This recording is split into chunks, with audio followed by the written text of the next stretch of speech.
Haïti renforce sa lutte contre les gangs avec 20 nouveaux véhicules blindés livrés par les États-Unis. Le 8 octobre 2025, un tournant significatif a été marqué dans la lutte contre la criminalité organisée en Haïti.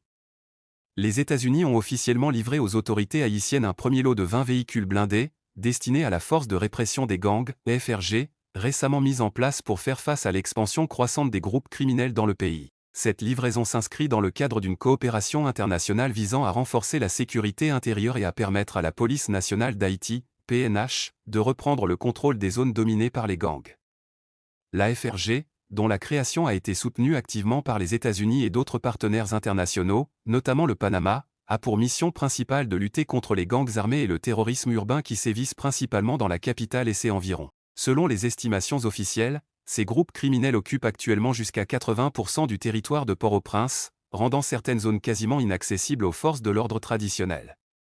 La livraison de ces 20 véhicules blindés constitue un renforcement stratégique pour la FRG et la PNH. Ces matériels permettront d'améliorer la mobilité et la sécurité des agents lors des opérations, surtout dans des zones à haut risque, où les affrontements avec les gangs sont fréquents et souvent très violents. Le choix de véhicules blindés souligne la gravité de la situation sécuritaire en Haïti et la nécessité d'une protection accrue pour les forces déployées.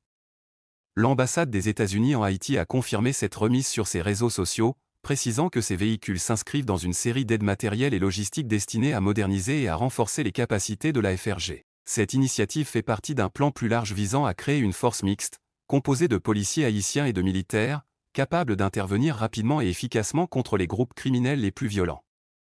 Parallèlement, des préparatifs sont en cours pour le déploiement d'une force internationale complémentaire.